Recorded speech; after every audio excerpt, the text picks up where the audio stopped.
صلی اللہ علیہ وسلم حدیث شریف مجھے پڑھ کر سکھا دیجیے. تو 2 سال تک شیخ بقی الدین رحمۃ اللہ علیہ فقیر بن کر امام احمد بن حنبل کے گھر پر پہنچتے اور پکارتے کہ اللہ کے نام کا اجر دے دو امام. وہ حدیث شریف امام احمد بن حنبل فرماتے، یہ اپنے آستین سے ایک کاغذ نکال کر اس پر حدیث شریف لکھتے. تو لکھا گیا کہ 300 احادیث شیخ بقی الدین رحمۃ اللہ علیہ نے حدیث شریف لکھی.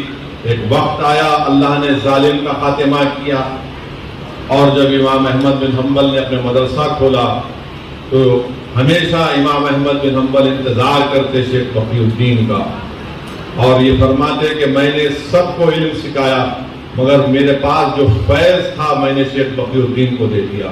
تو میرے عزیز دوستوں اور بزرگوں، علم بہت بڑی چیز ہے، اور یہ علماء کرام ہے. آپ ان کی شان دیکھیے کہ اقتدار کسی سے چھینا جا سکتا ہے مگر علم نہیں چھینا جا سکتا. وقت کے بادشاہ بھی ہوں گے، اقتدار کی کرسیوں پر بیٹھنے والے سیاستدان بھی ہوں گے، مگر جہاں پر آپ کو ایک عالم دین نظر آئے گا آپ کو سمجھ میں آ جائے گا کہ یہ عالم دین ہے. تو اللہ نے ان کو یہ برکت اور شان عطا کی ہے. بلکہ مثنوی شریف حدیث شریف یاد آ رہی ہے کہ اللہ سبحانہ و تعالیٰ حشر کے میدان میں ان 4 لوگوں کو کہے گا کہ ان کو بغیر حساب کتاب کی جنت میں داخل کرو. اور جب یہ 4 حضرات جنت کے دروازے پر جائیں گے تو ان میں بحث ہوگی کہ سب سے پہلے میں داخل ہوں گا.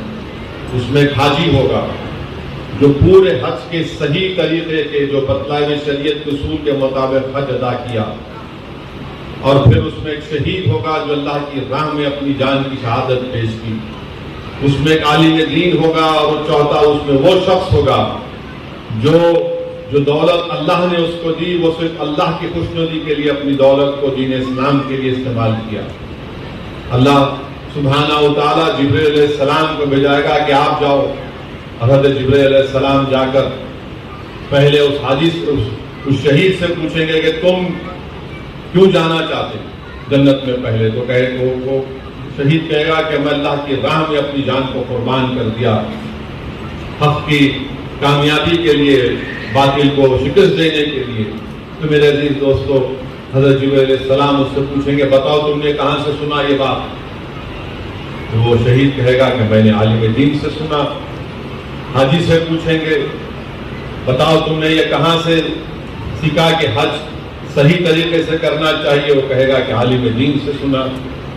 پھر وہ اس شخص سے پوچھیں گے جو اپنی دولت جو اللہ نے اس کو دی اس کو اللہ کی راہ میں استعمال کرتا تھا، خیرات کرتا تھا، مدد کرتا تھا غریبوں کی. وہ کہے گا کہ میں نے عالم دین سے سنا.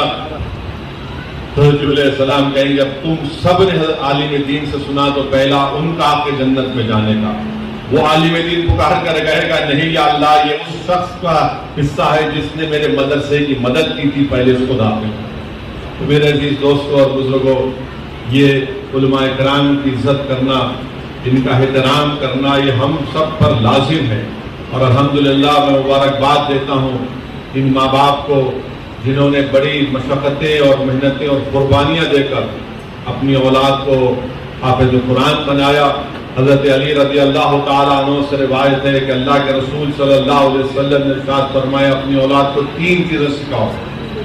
ایک اللہ کے رسول سے محبت، دوسرا اہل بیت سے محبت، اور تیسرا ان کو قرآن پڑھاؤ. اس لیے کہ وہ جو قرآن کے حاملین ہوں گے اس دن اللہ کے سائے میں رہیں گے جس دن کسی کا سایہ نہیں ہوگا سوائے اللہ سبحانہ و تعالیٰ.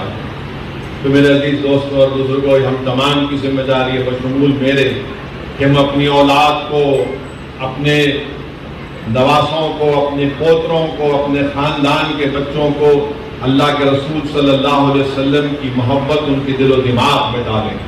اور وہ دل و دماغ میں ڈالنے کا بہترین طریقہ یہ ہے کہ ہم علماؤں کی مجالس میں اپنی اولاد کو لے کر جائیں.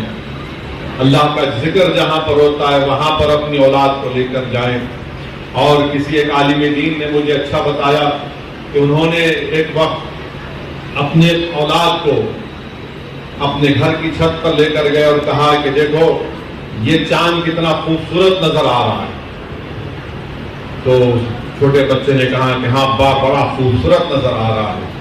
پھر اس عالم دین نے اپنے بیٹے سے کہا دیکھو یہ چاند جتنا خوبصورت ہے نا، یہ تمہارے اور میرے رسول محمد صلی اللہ علیہ وسلم کی خوبصورتی کے سامنے ہیچ ہے، کچھ بھی نہیں تھا۔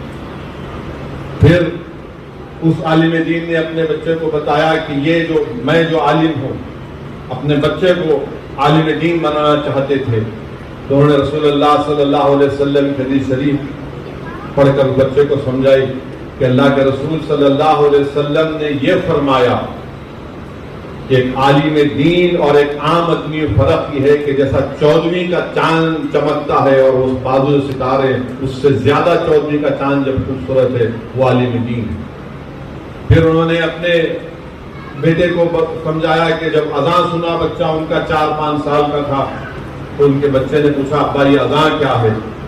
تو ان عالم دین نے اپنے اولاد کو اپنے گود میں لے کر کہا کہ یہ اذان ہم آج ہمارے کانوں میں اس لیے سن رہے ہیں کیونکہ اگر کربلا میں امام حسین نہیں جاتے تو اذانیں کبھی دنیا میں سنائی نہیں دیتی۔ امام حسین نے اپنا سب کچھ قربان کر دیا نواز رسول نے۔ تو میرے عزیز دوستوں اور بزرگوں، ہم کو اپنی اولاد کو آنے والی نسل کی حفاظت کرنا ہے۔ یہ جو موجودہ زمانہ ہے فتنوں کا زمانہ ہے، یہ موجودہ زمانے میں یہ ایسے فتنے ہیں جس سے بچانا ہم تمام کی ذمہ داری ہے، اور اللہ کے گھر کی حفاظت کرنا ہماری ذمہ داری ہے، اللہ کے مسجدوں کو آباد رکھنا ہماری ذمہ داری ہے، مدرسے اسلام کے قلعے ہیں اس کو مضبوط رکھنا ہماری ذمہ داری ہے۔ اگر ہم اپنے مدرسوں کو مدد نہیں کریں گے، حفاظت